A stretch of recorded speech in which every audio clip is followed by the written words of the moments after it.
Buenas, estamos aqui num episódio de Café com Zine, o Wellington, em Nova Santa Rita. O Wellington acabou de tomar posse como novo presidente da Juventude Socialista do PDT aqui no município e gostaria de ressaltar para que tu sirva o teu café para tomar com a gente e não esquece de seguir o nosso canal no YouTube, Engenheiro Zine, e também as nossas páginas nas redes sociais. Wellington, a questão de religião e proporciona para as populações hoje, numa situação que a gente passa de segurança ou de talvez onde o Estado não chega, um espaço para que as pessoas possam conviver e possam ter a transformação da sua realidade social, e a religião é uma das formas possíveis na sociedade. Eu gostaria que tu pudesse comentar sobre o trabalho que tu tem nessa área e a experiência. Bom, Zine, assim, a minha carreira, né, política começa na PL 21 2015, onde a gente sofreu um grande ataque que estava realmente proibindo a religião de matriz africana, e vejo sim o terreiro hoje de Umbanda como uma grande morada de bons princípios e bons costumes, né? Que pouca gente fala hoje sobre a religião afro-brasileira é que nós cultuamos um único Deus através de 12 emanações de energia, né? Como eu gosto de pautar, né? O Engenheiro Zine trabalha muito com a água e nós somos bem pautados sobre esses elementos. Lá na terreira acontecem as seguintes transformações. Para o ser humano, né, a gente começa com o primeiro elemento, que é a água, que é feito numa quartinha de barro, e a pessoa lá se transforma. O corpo, né, isso está escrito na Bíblia, mas nós temos umas outras lendas, que é o Itã da formação do mundo. O corpo é feito de barro. Nós guardamos o nosso líquido precioso dentro dessa cambuca de barro, que seria a nossa transformação. Aí começa a caminhada e começa a transformação do ser humano. A religião afro-brasileira sempre defende a universalidade. Independente da fé que tu esteja, se tu chegar num terreiro, tu vai ser bem atendido, tu vai receber um passe, receber uma consulta. Porque nós somos a caridade do mundo. A primeira palavra que tu recebe é ser um ser caridoso, não olhar a quem e nem como. Então a transformação social sim ocorre muito na terreira e pelo fácil acesso, porque hoje tu vai em qualquer lugar hoje do Brasil, tu acha uma terreira e tu acha boas pessoas lá. Digo que nós temos grandes questões a serem resolvidas, né? Questões que se perpetuam pela história, e eu não tenho muita trava na língua para falar, que ocorre muito no passado, que algumas pessoas acabaram deturbiando a história, como acontece em, acho que toda a nossa história brasileira. Sempre tem um professor de história meu que diz que 100 mentiras às vezes vale mais do que uma grande verdade. Eles acabaram deturbando a nossa religião por muito tempo e hoje a gente sofre grandes ataques.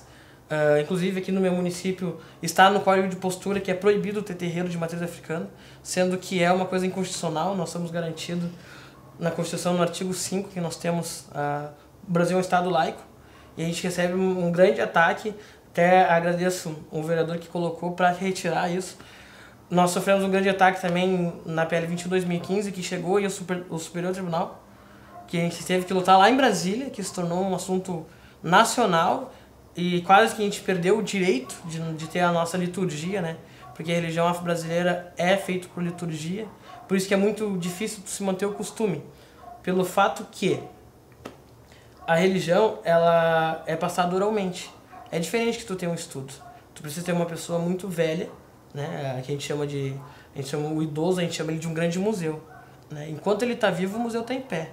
Assim que a pessoa morre, é uma grande biblioteca que se queima, porque a nossa religião é muito feita dos sentidos de visão e audição. Porque tu vê, tu ouve. Só vai poder falar depois que tu cresceu uma maioridade. Então a gente passa por grandes problemas que, eu digo, e é por grande falta de informação das pessoas que estão indo hoje para o terreiro. Porque as pessoas hoje vão ao terreiro geralmente para buscar uma coisa que não existe lá. Aí chega lá, não recebe, volta de lá falando mal. A transformação lá existe, eu sou prova viva disso. Eu vivi muitos problemas sociais por viver em zonas conflagradas ali, por alguns problemas que existem urbanos. Eu não gosto de citar o nome tráfico de drogas, porque acho que quanto mais tu dá ênfase, né? Quanto mais tu dá ênfase. Mas vivi muito naquela zona ali conflagrada, perdi muitas pessoas. E o que me salvou muito foi a terreira e a capoeira, né? Depois acabei vindo para Nova Santa Rita. Meu pai abriu a terreira aqui dele faz 15 anos e a gente vem enfrentando alguns perrengues, né? Primeira sessão que a gente tocou aqui, chamaram a guarda municipal e a brigada dizendo que a gente não podia exercer o nosso ato religioso.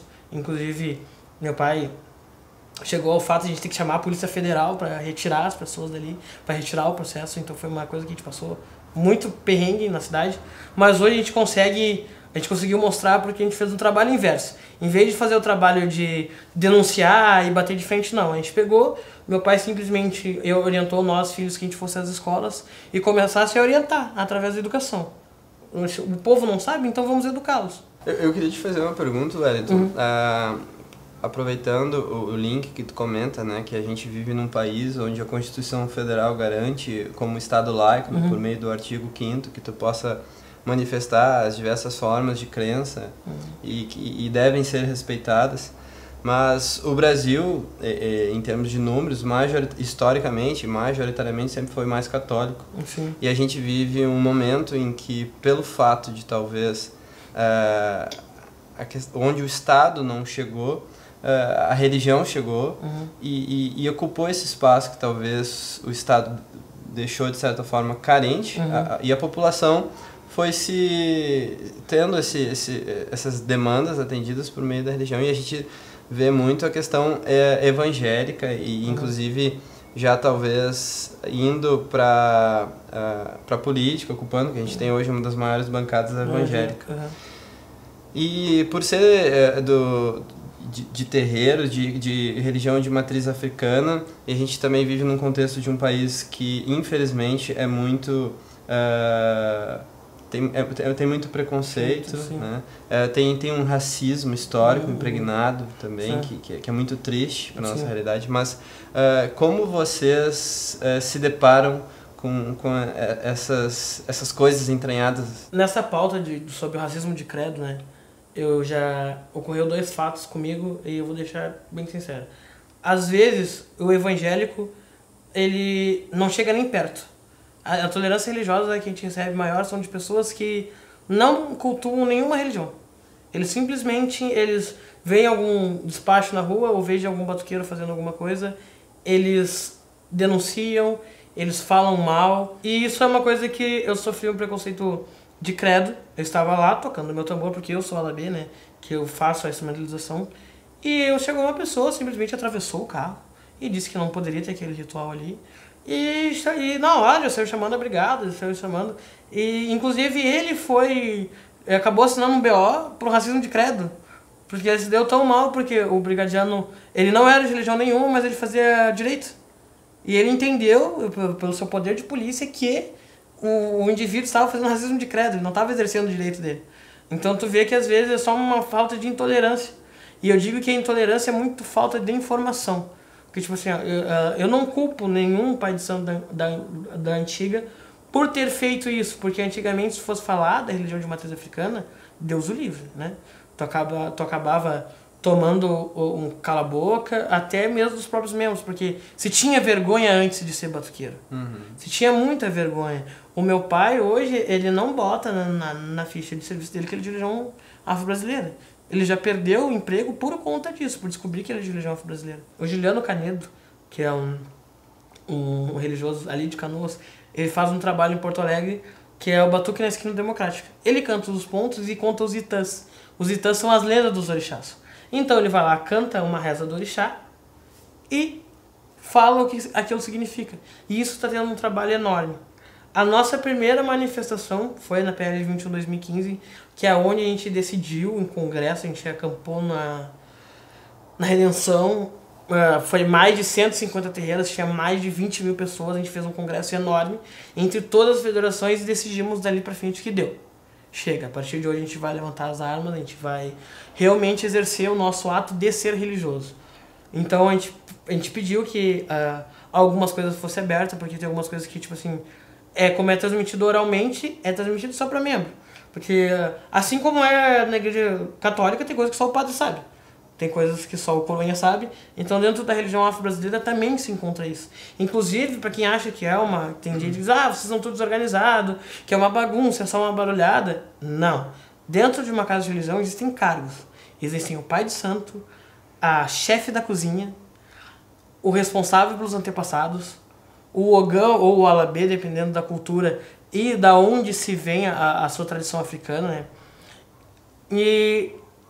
E também essa questão, né? Existe todo um aparato para fazer um ritual e as pessoas não sabem disso. E eu acho que a grande intolerância é dessa parte.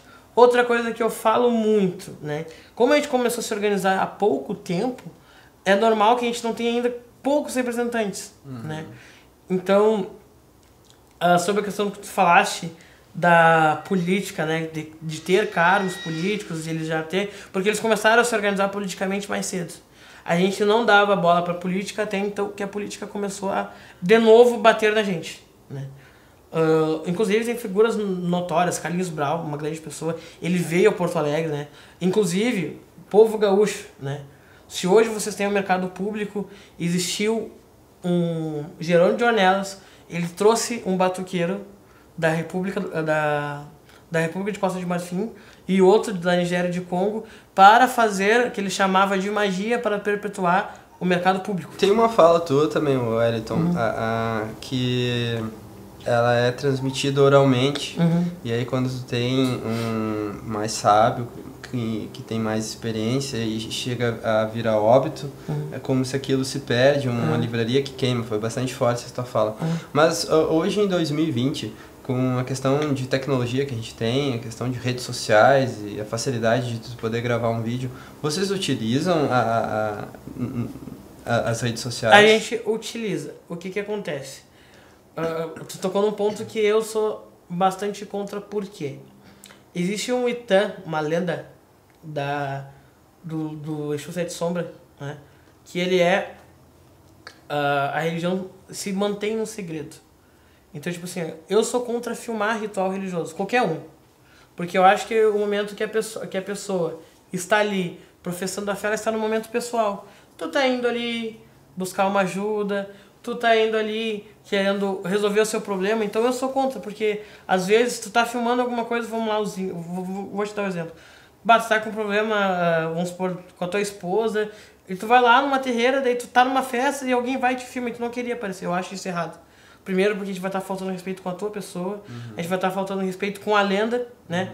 Mas isso está começando de uma forma diferente. Eu sou uma pessoa que o meu feitor, né?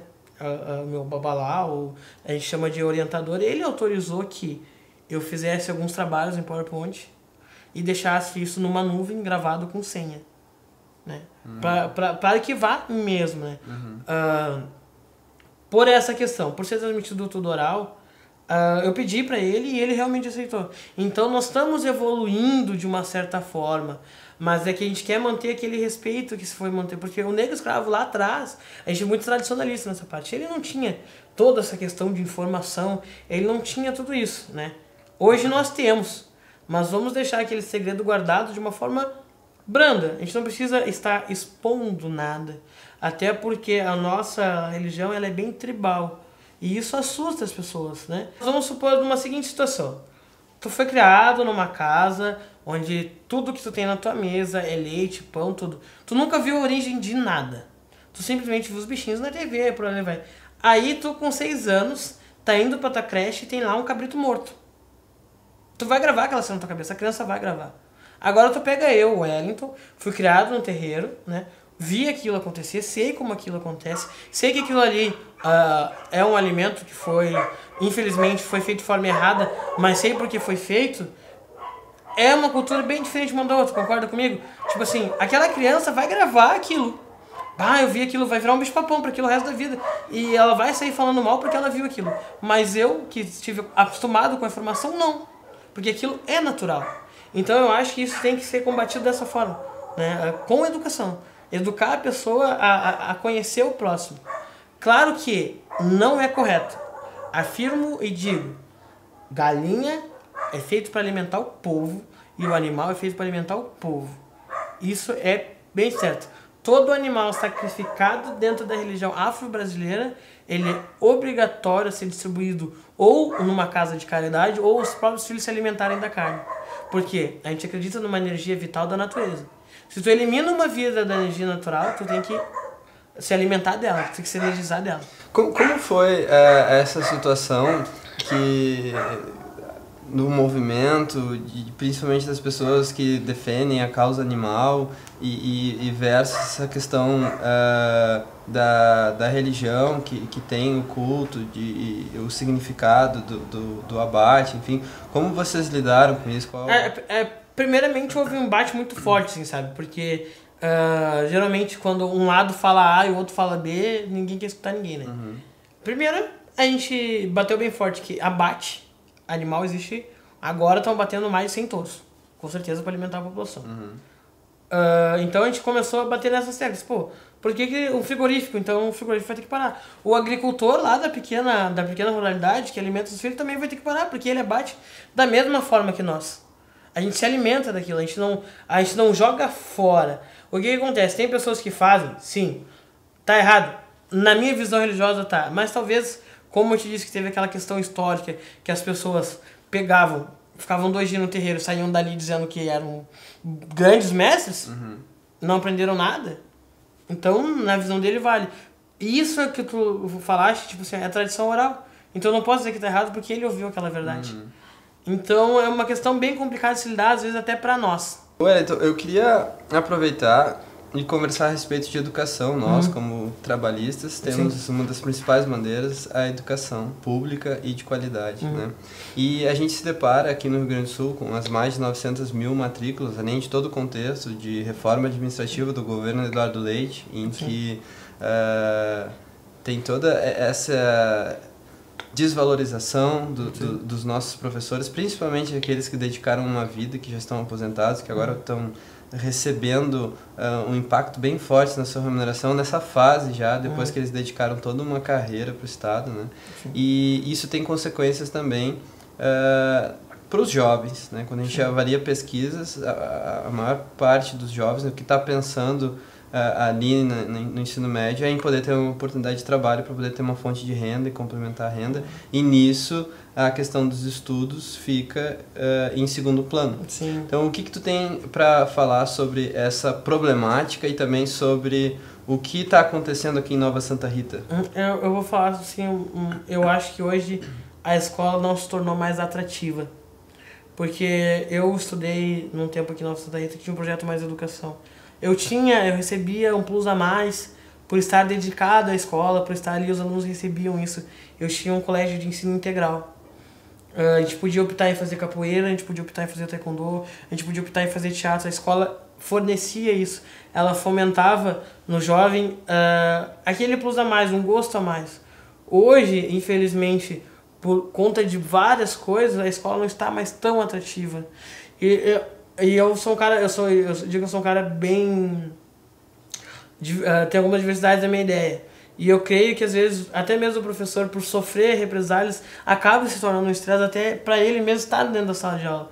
Porque o professor faz porque ama. Mas todo mundo sabe que o pão na mesa de cada dia é batalhado. Mesmo que tu seja um profissional, um pedreiro, até que tu seja um universitário, é batalhado, porque tu tem que estar ali, tu tem que estar trabalhando. E a pessoa que hoje recebe um bom salário estudou muito tempo.